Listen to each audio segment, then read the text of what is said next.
Hello, everybody. Miss Lynch here, and today we are looking at chapter 14, and this is part one. Okay, alrighty, so getting into this, snowballing off of chapter 13 where we ended. The last thing I had talked about, so our last slide of 13 will um, say these same things, but where we left off, we were in April of 1861. Um, Tensions are two ahead between our northern and southern states, okay? And Confederate troops attack Fort Sumter, yeah, on April 12th, okay? Lincoln then calls in 75,000 troops in response, and that is the beginning of the Civil War. So that's where we are today, okay? So let me put this away. Alrighty, so chapter 14. A New Birth of Freedom, the Civil War, 1861 to 1865. All right, okie dokie. So the Civil War is referred to as the first modern war um, until World War One rolls around. Wow, World War One rolls around. There we go, and it is considered then to largely be known as the first modern war because of tanks and mustard gas and airplanes and all of that jazz. Okay, but so until that point in time, uh, the American Civil War is kind of deemed the first modern war. Okay, so the Union, the North, had many advantages. So manufacturing, which think about what we've talked about, off and on this whole semester of how the factory system, the market system, um, factory labor instead of slave labor, as was used in the plantation South. But so all of that manufacturing, whenever the war breaks out, uh, it's very it's an important launching off point. Okay, so manufacturing is pretty well established throughout the North. The railroad system, which we've talked about, all right? Financial resources, which goes back into all of that different manufacturing, okay? The economy's pretty sound, all right? Okay, but it would need to conquer an area larger than Western Europe to win, all right? So, yes, the South is very plentiful in land. Those plantations, remember we've talked about, are large, very large. So, yeah, a lot of area to conquer, okay?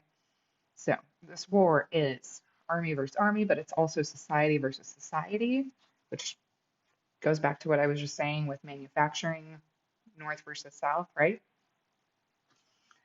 Okay, so for the Northern Army, this was primarily comprised of farm boys, shopkeepers, artisans, and urban workers.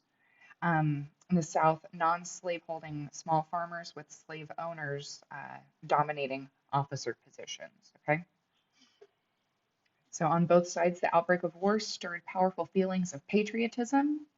All right, that's definitely something we'll see throughout the war, and then after the war, the way it becomes remembered.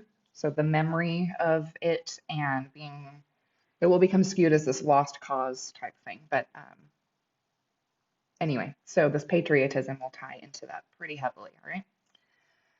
Okay, 2 million served for the Union side, and 900,000 would serve for the Confederate Army.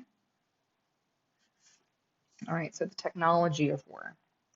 Talk about why this is considered to be, the first modern war. A lot of that comes down to railroads. All right, so they were vital to the war effort. This was the first major conflict to use them, and ironclads were also um, considered to be this modern revelation in warfare. Okay, so ironclads were literally ironclad wooden ships. Okay, and this is really the first time that naval warfare, that's not true, This is just a shift in naval warfare yeah, it revolutionized. Okay. But things that were being used for the first time with telegraph, all right, which was part of our railroad construction and all of that from chapter 10, I want to say, right?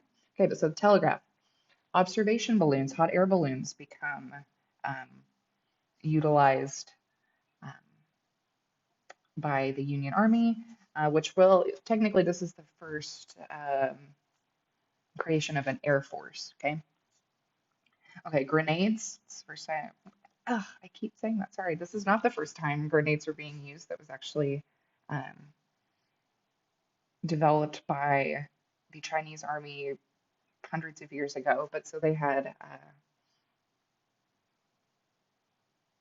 yeah, just grenades. Okay, but so this is, I guess, really the first time we can say that this is being used in the Western Hemisphere. Okay, all right, and then submarines are used for the first time kind of in a sort of a more of a primal way, I guess. So we'll see, yeah, submarine technology really being utilized for the first time in large scale with World War One. Okay, but so submarines, and then also this is the point in time, not just this war, but also in Europe, that trench warfare will become the model, where rather than kind of lining up and charging into battle and then retreating, we're seeing battles where people are moving in, digging trenches, and like holding up, all right, for long periods of time. Okay. Again, World War One will really be that's what that will be known for. It's a trench warfare. Okay, but so these are these modern components that are coming about, being used that really hadn't been seen in, definitely not in the American Revolution. Um, but yeah, okay. Okay, so yeah, we also have the introduction of the rifle, rather than, which this, it's not like this just happens right before the Civil War, but they had been moving away from um, the use of muskets because you could only use them in close range. They often backfired and injured the people who were using them. So using rifles will shift warfare pretty significantly. Okay. So yeah, replace the traditional musket, which could only be used at short range, and rifles were accurate at 600 yards, so that's 1,200 feet. I think that musket, I didn't put it there. Okay, actually, so going back to George Washington said, "Don't fire until you can see the whites of their eyes." That's because your musket wasn't that effective, and I might have talked about that when we were in the Revolutionary era, but that's why that was used because you have to be close enough to see, yeah, the little bits of white in someone's eyes to know that you have a chance of shooting them and it working. All right. So less than 100 feet is what that would mean. Yeah, probably closer to like less than 50, right? Okay. So anyway, yeah, so rifle changes that. Okay. And the most recent estimate is that approximately 755,000 soldiers were killed during the American Civil War. 50,000 died in prisons because of disease and, um, well, mostly coming back to disease, but that is a broad spectrum of what all that can entail. Okay. But so 50,000 in prisons. And for example, in Andersonville alone, you may have heard of this before, but there were 13,000 Union soldiers that died there because of the conditions. Okay. Okay. So this next slide, which is a grainy picture, sorry, my photography was still in its infancy, and this was the best I could do. But so this is an early hot air balloon, all right? And also this last year, it might have been earlier 2020, if not 2019, but the Aeronauts um, on Amazon Prime, which is about early um, balloon technology and all of that stuff. But and I can't remember the people's names that they play, but those are based on our early innovators with air balloon technology. There we go. Starting to say airplane. Okay. All right. Medical care during the Civil War remains fairly primitive, but because of the scale that the Civil War grows to, after this, it revolutionizes how the medical field is, the development of it. Okay. But so during this point in time, still fairly primitive. Okay. Going back to those numbers that I was saying in our last slide, there's a lot of disease going around in these camps. Okay. A lot of that has to do with water. Okay. So not having fresh water, standing water, mixing with fluids and stuff. So there's just a lot of disease going on. What is the name of that book? Germs, Guns, and Steel.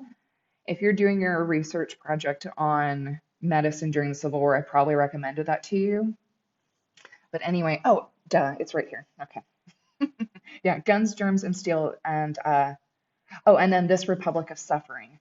Okay, so those are both books about, like I said, medicine during the Civil War and a lot of terrible things that happened that, like I said, this will revolutionize the medical field coming out of the war, but it's pretty brutal. Okay. Anyway, so those are a couple of recommendations if you need them. Okay. Both sides have lots of propaganda going on. It's not surprising. Okay, this is just really the first time that we are seeing this in regards to a domestic war. Okay. Yeah, so newspapers and then also photographs, which this goes back to the comment I just made about the air balloon. I was like, oh, sorry about the quality of this. Okay, so photography, we're starting to have that. So for the photography assignment that I'm asking you guys to do, a lot of these images are, they were known as daguerreotypes because they were named after the person, Mr. Daguerre. I can't remember his first name, say Louis, but I don't know if that's right. And then tintypes were kind of like the poor man's version of a daguerreotype. They were literally printed onto tin so that people could carry them. So I know that in the slideshow that I asked you guys to choose a picture from, there are soldiers' pictures in there, you know, official, well, not official, but you know, in their uniforms with their family before they're going to war. Okay, so um, but yeah, so photography starting to enter the has entered the chat, and so this is also the first time. This is the first war that we will see images of the battlefields, and with that, images of dead soldiers. Um, yeah, so okay, so just on the same note of new technology changing warfare. All right. Okay.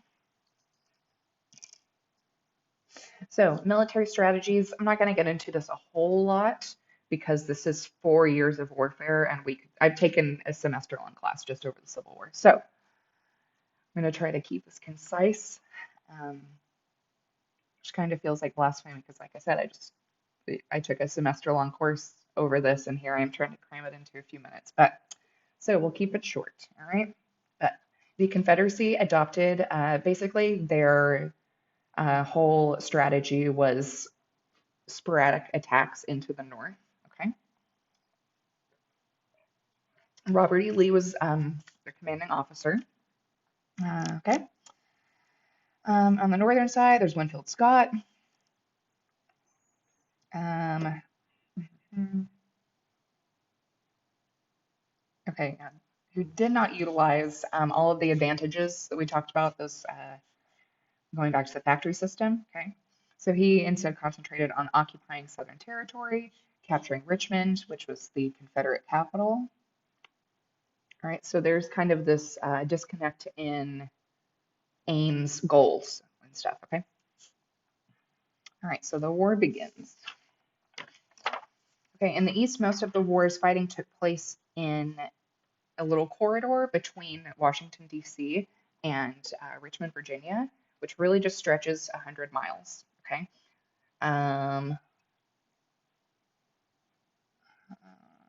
okay, never mind. Thought I had a map to look at. Okay, but yeah, so most of this is going to happen in this little corridor. Okay. So this starts with the First Battle of Bull Run. So this is our first kind of major engagement. This is July 21st, 1861.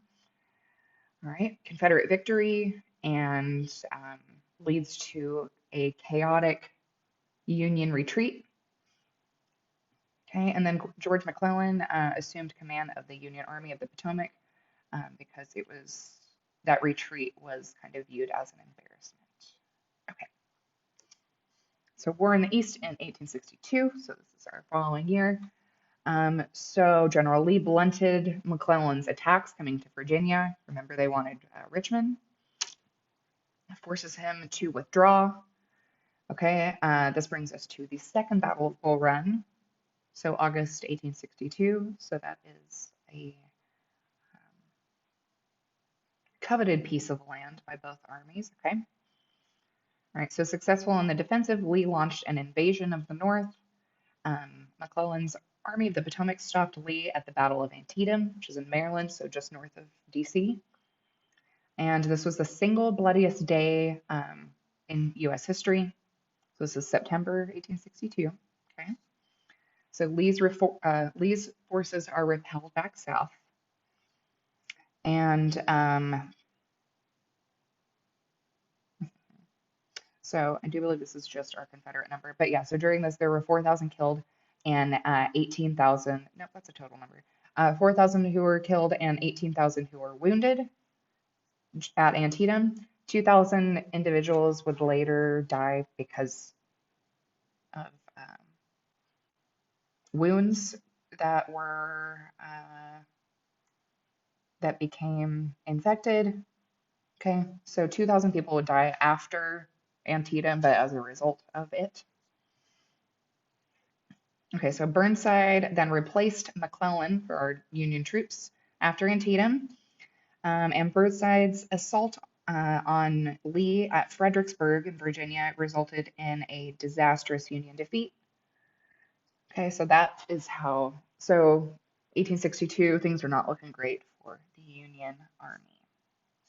Okay, so like I said, most of this is going on in that little stretch. Not all of it, though. Things will go further west into Tennessee, as we can see here. There are battles that go on in Indian Territory, so modern day Oklahoma. So that just shows kind of how far west this extended. Okay, okay, I'll move on. So the coming of emancipation. All right, so Lincoln initially insisted that slavery was irrelevant to the conflict. So on that note, whenever I said at the beginning of this, I said that the memory of the Civil War becomes known as the lost cause. All right. The lost cause narrative plays on this. Okay. It downplays the importance of slavery in this conversation. All right.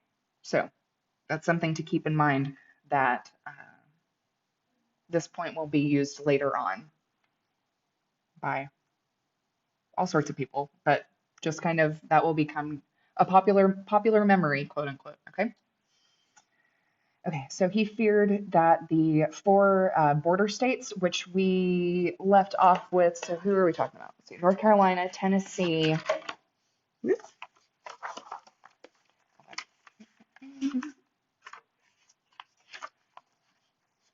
Arkansas, North Carolina, Tennessee, and Virginia. There we go. He was afraid that they would, actually, no, I take that back. Not even those four states. Ignore what I just said. The four border states still on the northern side. Sorry. He was fearful that those would rebel. Okay, so early in the war, Congress adopted a resolution proposed by Crittenden, which will become known as the Crittenden Plan. So Crittenden of Kentucky, which affirmed that the Union had no intention of interfering with slavery. All right, so the policy of ignoring slavery unraveled, and by the end of 1861, the military began treating escaped African Americans as contraband of war. Therefore, and by doing that, therefore labeling refugees as property of military value and subject to confiscation. Okay. All right. So steps toward emancipation. All right. So March 1862, Congress prohibited the Army from returning fugitive slaves to the South.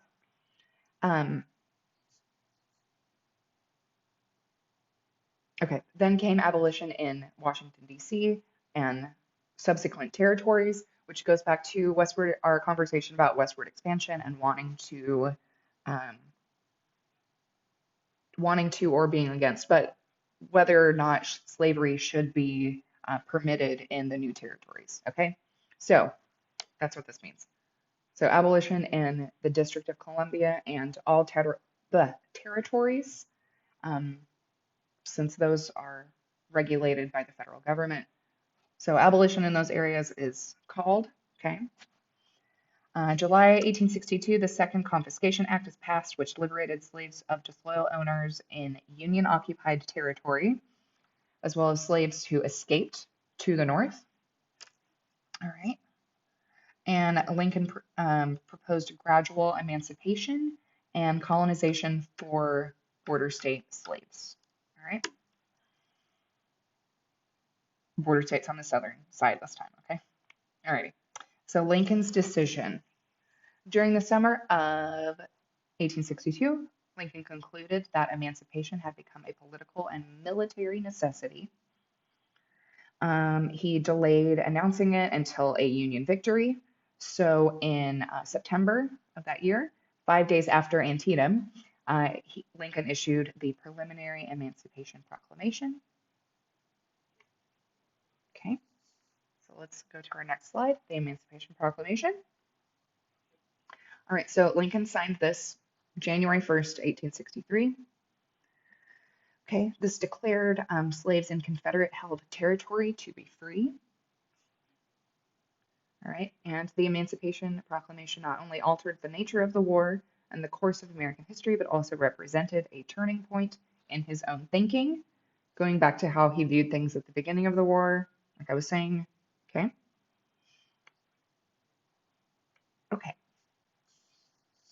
So this brings us to the enlistment of African American troops, which had we been in normal times, we would watch Glory in class to talk about the 54th Massachusetts Company.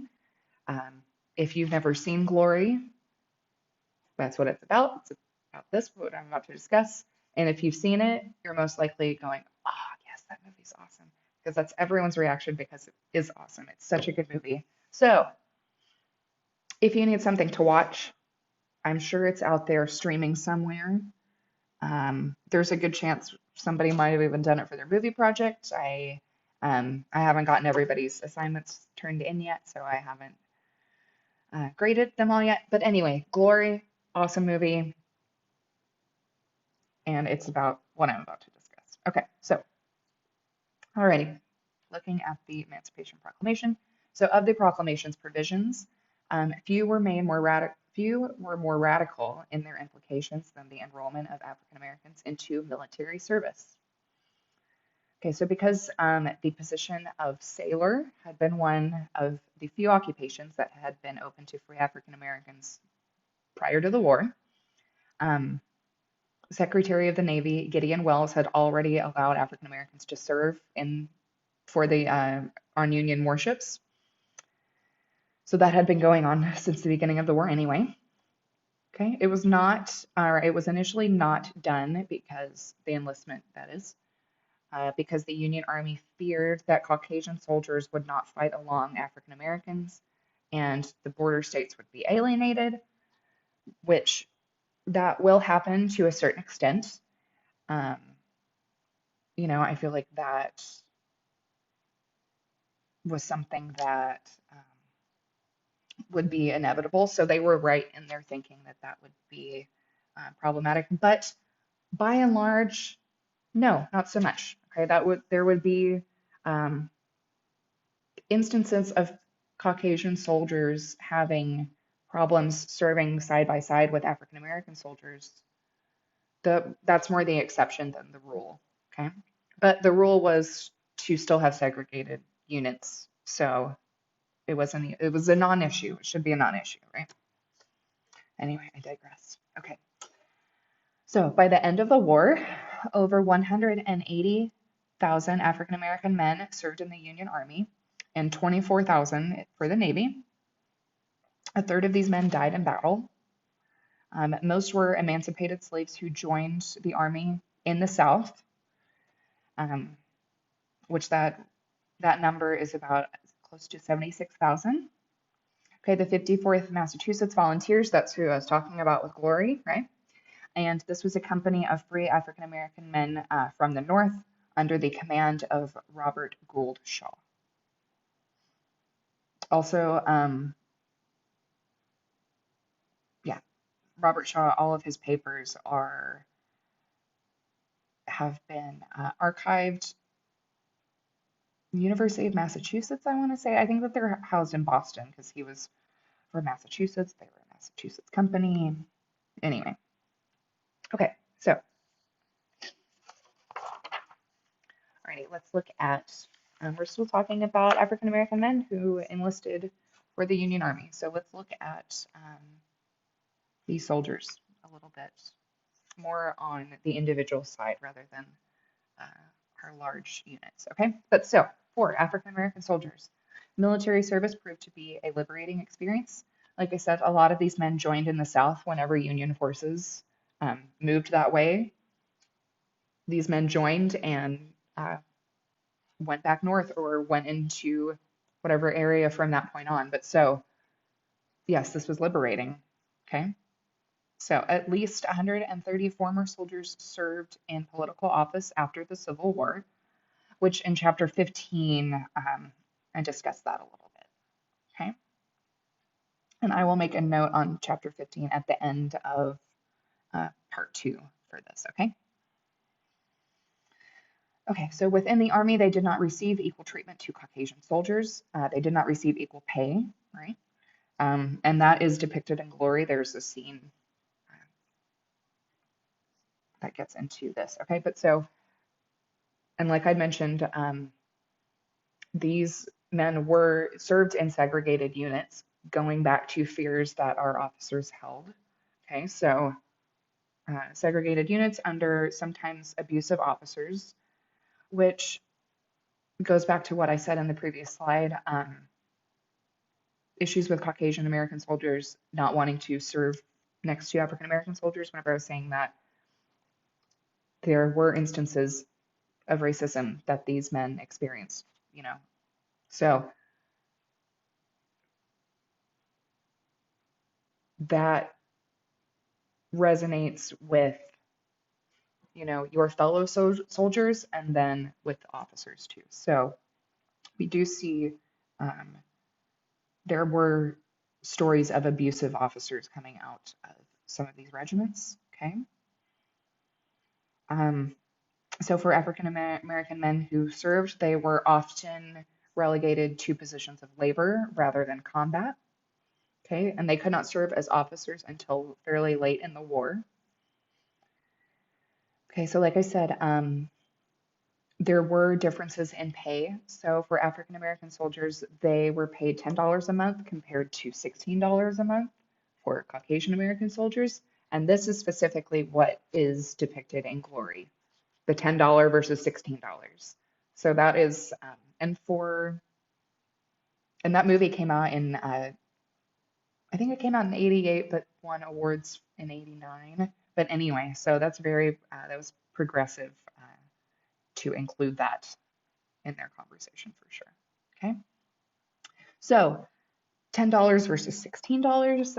Retroactively, these men would be uh, paid that $6 difference. Okay. Which is important to note because it's not, um,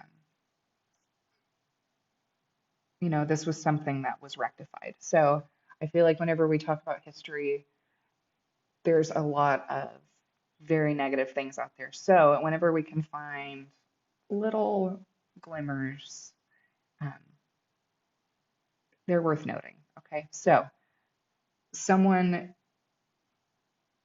within the U.S. Army's accounting department or whoever um,